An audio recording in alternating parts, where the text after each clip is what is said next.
ദിവസമായിട്ട് രാത്രി ഏതാ പകലേതാ എന്നറിയാത്ത അവസ്ഥയിലാണ് പോയിക്കൊണ്ടിരിക്കുന്നത്. അതായത് നമ്മൾ 12 അവർ ഷിഫ്റ്റ് സ്റ്റാർട്ടിങ് 4:50 രാവിലെ എണീറ്റ് പോകാൻ വേണ്ടിയിട്ടുള്ള തത്രപ്പാടാണ്. അക്കോർഡിംഗ് ടു ചെന്നൈയിലെ വെള്ളം നമുക്ക് രാവിലെ എണീറ്റ് തല കുളിക്കാനൊന്നും പറ്റത്തില്ല. രാവിലെ വൈകിട്ടും തല കുളിക്കാൻ പറ്റത്തില്ല. നല്ല രീതിയിൽ മുടി പൊട്ടിപ്പോകുന്ന സാരം. തല കുളിക്കണമെങ്കിൽ ഈ ടാങ്കിൽ വെള്ളം എടുത്തോണം കുളിക്കാൻ. അങ്ങനെ നമ്മൾ റെഡി ആയിട്ട് ഒരുങ്ങി നമ്മൾ പോകാനുള്ള ഒരുക്കത്തിലായിരുന്നു. അപ്പോഴത്തേക്കും ഒരു കേക്കും കൂടി ഉണ്ടായിരുന്നു, അതെടുത്ത് കഴിച്ചു. ഇനി അവിടെ നിന്ന് കിട്ടുന്ന ഫുഡ് എന്താണെന്ന് പറയാൻ പറ്റില്ല. ചെറിയ മഴയുണ്ടായിരുന്നു. അങ്ങനെ കുടയെടുത്ത് ക്യാബിൻ്റെ അടുത്തേക്ക് നടന്നു. നമ്മളെ ക്യാബും വന്നിട്ടുണ്ടായിരുന്നു. എല്ലാവരും കിടന്നുറങ്ങുന്ന സമയത്ത് ഈ ജോലിക്ക് പോകുന്നതാണ് വലിയ കഷ്ടം. അങ്ങനെ നമ്മൾ ക്യാബ് നമ്മുടെ കമ്പനിയിലെത്തി. രാവിലെ ഈ ക്യൂ നിൽക്കുന്നത് എന്താണെന്ന് വെച്ചാൽ ഫുഡിനുള്ള ക്യൂ ആണ്. എന്താ ഫുഡ്? നമ്മുടെ സേമിയ ഉപ്മാവായിരുന്നു. രാവിലെ 6 മണിക്ക് ഈ ഫുഡൊക്കെ കഴിക്കുന്നത് ഭയങ്കര ടാസ്ക്കാണ്. പക്ഷെ നമ്മൾ ഈ ടാസ്ക്കുമായിട്ട് പൊരുത്തപ്പെട്ടു ഗൈസ്. നമ്മൾ ഈ ആടയാഭരണങ്ങളൊക്കെ അടിഞ്ഞിട്ട് ഇതിൻ്റെ ഉള്ളിൽ കയറി പണിയെടുക്കണം.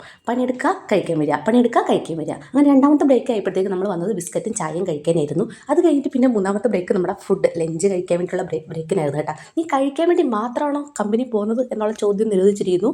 കഴിക്കാനായിട്ട് ബ്രേക്കിന് ഇറങ്ങുമ്പോൾ മാത്രമേ നമുക്ക് ഫോൺ ഉപയോഗിക്കാൻ പറ്റത്തുള്ളൂ. അങ്ങനെ ഇടയ്ക്കിടയ്ക്ക് വെള്ളം കുടിക്കാനും വരും കേട്ടോ. 1 മണിക്ക് നമുക്ക് ബജ്ജിയും ചായയുമായിരുന്നു കേട്ടോ. അവിടുത്തെ ടാസ്ക്കാണ്, നല്ല ചൂടായിരിക്കും. 10 മിനിറ്റ് ബ്രേക്കിൽ ഇതെല്ലാം കഴിച്ച് തീർക്കണം. പിന്നെ 7 മണിയുടെ ബ്രേക്ക്. 7 മണിക്ക് നമ്മൾ പോകാൻ ടാറ്റ ബൈ ബൈ പറഞ്ഞിട്ട് നമുക്ക് ഫുഡ് ഉണ്ടാവും പറഞ്ഞു വിടുന്നത്. നമുക്ക് ഇറങ്ങാൻ നേരം ഒരു ഫ്രൂട്ടിയും ഒരു സ്നാക്സും കൂടെ തരും. അങ്ങനെ എല്ലാം വാങ്ങിക്കൂട്ടി കഴിച്ച് തിന്ന് നമ്മൾ തിരിച്ച് പിന്നെയും ഹോസ്റ്റലിലേക്ക് വരും. സൂര്യനെ കണ്ടൊക്കെ കുറച്ച് ദിവസമായി. രാവിലെ പോകുന്നു രാത്രി വരുന്നു. തിരിച്ച് വന്നപ്പോഴത്തേക്കും വാർഡനും എന്തോ സ്നാക്സൊക്കെ തന്നിട്ട്. അപ്പോൾ അടുത്ത വീഡിയോയിൽ കാണുന്നവരെ നന്ദി, വണക്കം.